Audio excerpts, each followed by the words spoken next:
सुखी गृहस्थ जीवन।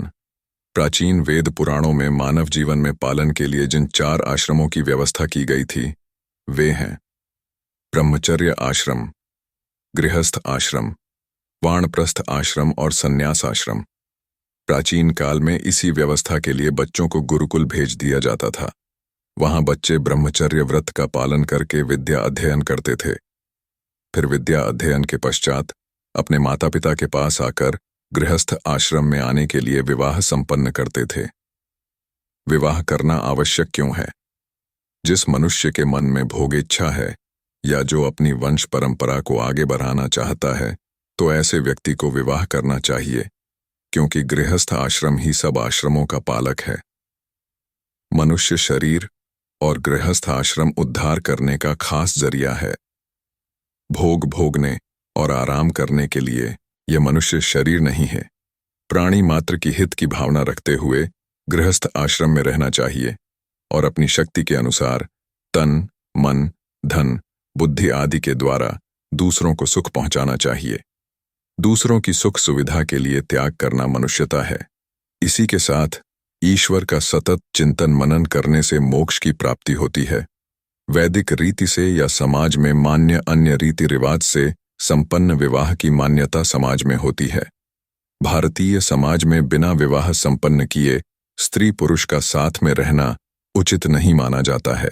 उन्हें समाज में आदर प्राप्त नहीं होता। इसलिए यदि उपरोक्त अनुसार विवाह करना आवश्यक है तो अपनी वंश परंपरा के अनुसार विधि विधान से विवाह संपन्न कराना चाहिए। वैवाहिक जीवन का ज्योतिषीय विश्लेषण जन्म पत्रिका में सप्तम स्थान विवाह स्थल माना जाता है। लड्डेज का हो या लड्डेज की, उस स्थान में गए हुए विभिन्न ग्रहों के गुण, धर्म, स्वभाव, सौम्य क्रूर ग्रह, पाप ग्रह आदि की व्याख्या करके वैवाहिक जीवन का विचार किया जाता है। इसी के साथ यह भी याद रखने योग्य बात है कि प्रत्येक प्राणी अपने भाग्य के अनुसार फल भोगता है। कर्म के सिद्धांत के अनुसार कन्या बड्डी हो जाए तो भी विवाह की विशेष चिंता नहीं करनी चाहिए, क्योंकि वह कन्या अपना प्रारब्ध लेकर आई है और उसको अनुकूल या प्रतिकूल परिस्थिति उसके प्रारब्ध के अनुसार मिलेगी। माता पिता को तो उसके विवाह के विषय में यह विचार करना है कि जहां कन्या सुखी रहे वहीं उसका विवाह संपन्न करना है। ऐसा विचार करना माता पिता का कर्तव्य है। परंतु हम उसको सुखी कर देंगे, उसको अच्छा परिवार मिल ही जाएगा, ये हमारे वश की बात नहीं है। हमें अपने कर्तव्य का पालन करना है, पर चिंता नहीं होनी चाहिए। निम्नलिखित ज्योतिष योग वाले व्यक्ति का वैवाहिक जीवन उसकी पत्नी के पतिव्रत धर्म का पालन करने के कारण सुखी रहता है। ऐसे योग वाले व्यक्ति बिरले ही होते हैं। यदि किसी लडिचके की जन्म पत्रिका में ऐसा योग हो और जन्म पत्रिका लडिचके की उत्तम मिलती हो तो विवाह संपन्न करना शुभ रहता है। उपरोक्त योग की परिभाषा नीचे दी गई है। 1. सप्तमेश चतुर्थ भाव अथवा 10वें भाव में गया हो तो स्त्री पतिव्रता होगी। 2. सप्तमेश रवि हो और वह शुभ ग्रह से दृष्ट हो तो स्त्री पतिव्रता होगी। 3.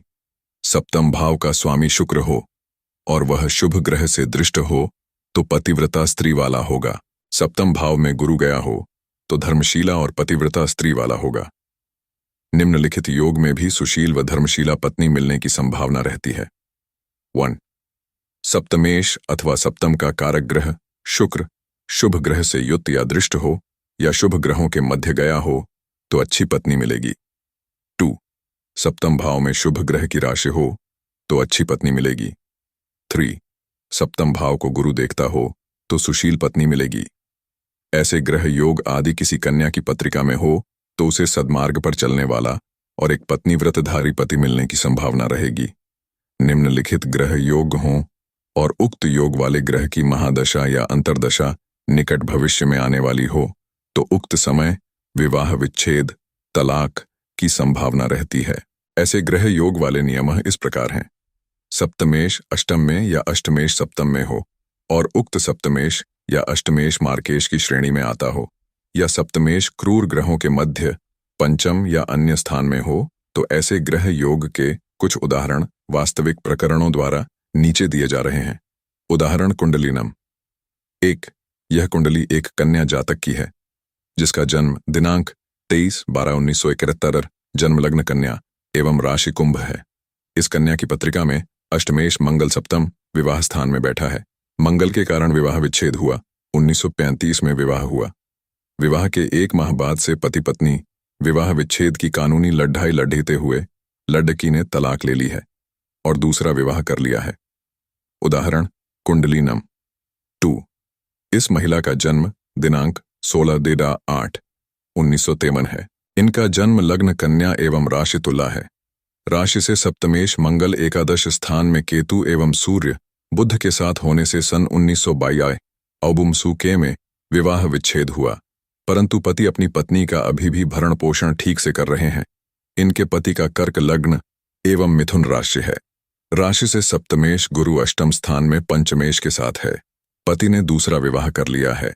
इनके अतिरिक्त और भी कई प्रकरणों का विश्लेषण उक्त नियम की पुष्टि करता है। ऐसे प्रकरणों में संबंधित ग्रह के मंत्र जाप व उक्त ग्रह के दान नियम पूर्वक करने से विवाह विच्छेद रुकने की संभावना प्रबल रहती है। कई ऐसे ग्रह योग वाले व्यक्तियों के द्वारा विवाह पूर्व ही पीडित एवं पीढ़ादायक ग्रह के मंत्र जाप कराने एवं ग्रह संबंधी सामग्री दान करने से इस प्रकार की कठिनाइयों से बच सकते हैं। पीडित ग्रह एवं पीढ़ादायक ग्रह का राशि रत्न कभी धारण नहीं करें, अन्यथा लाभ के स्थान पर नुकसान की अधिक संभावना रहती है। ज्योतिष ग्रंथों में उल्लेख आया है कि निम्नलिखित ग्रह योग वाले व्यक्ति अपनी पत्नी पति के प्रति पूर्ण समर्पित नहीं रहते हैं। विवाह पूर्व इस विषय में खोजबीन कर लेवें तो उत्तम रहता है, परंतु ऐसे योग की पत्रिका में उक्त योग वाले ग्रह पर गुरु की दृष्टि हो तो उक्त योग का बुरा योग क्षीण हो जाएगा। इसका सूक्ष्म परीक्षण करना आवश्यक है। निम्नलिखित योग स्त्री पुरुष दोनों की पत्रिका में समान रूप से लागू होते हैं। 1. शुक्र और मंगल सप्तम या दशम में होना भी इसी श्रेणी में आता है, यानी मनुष्य व्याभिचारी होगा। तो इसी प्रकार का योग शुक्र और मंगल का दशम और चतुर्थ के स्वामी होने से होता है। 3. चंद्रमा से दशम में शुक्र और शुक्र से दशम भाव में शनि भी यह योग बनाता है। 4. शुक्र की राशि में गए हुए बुध शुक्र और शनि सप्तम या दशम स्थान में होने से यह योग बनता है। 5. सप्तमेश धनेश और दशमेश ये तीनों ग्रह दशम में गए हों। एक और नियम गृहस्थ जीवन में कलह के बीज बो सकता है, वह है पंचमेश सप्तम में और सप्तमेश पंचम स्थान में हो या पंचमेश और सप्तमेश की युति किसी स्थान में जन्मपत्री में हो।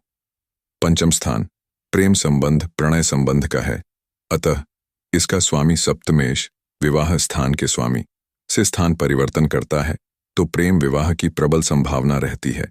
अतः विवाह पूर्व इस नियम की अवहेलना करके विवाह संपन्न नहीं कराना चाहिए।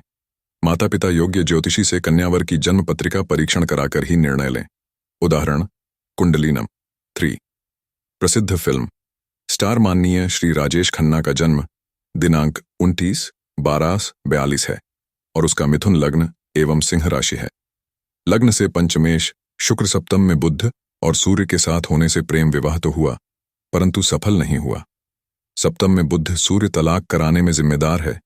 किसी भी पत्रिका में सप्तम में सूर्य बुध हो तो जन्मपत्री मिलान में विशेष ध्यान रखना आवश्यक है।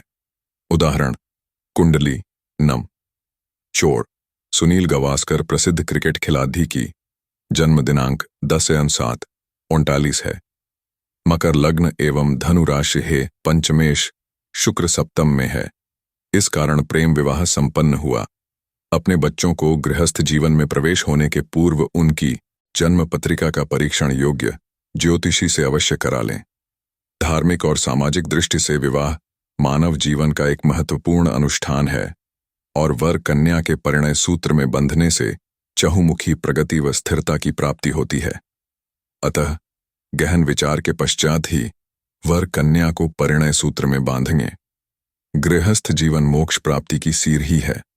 इससे समस्त इंद्रियों की इच्छा पूर्ति के साथ ही ईश्वर प्राप्ति में सरलता रहती है। तो दोस्तों, कैसा लगा आज आप लोगों को हमारा वीडियो? आशा करते हैं सभी को पसंद आया होगा। पसंद आया तो हमारे चैनल को सब्सक्राइब जरूर करें। अगर इस वीडियो के अंदर हमसे कोई गलती हुई हो तो हमें क्षमा करें।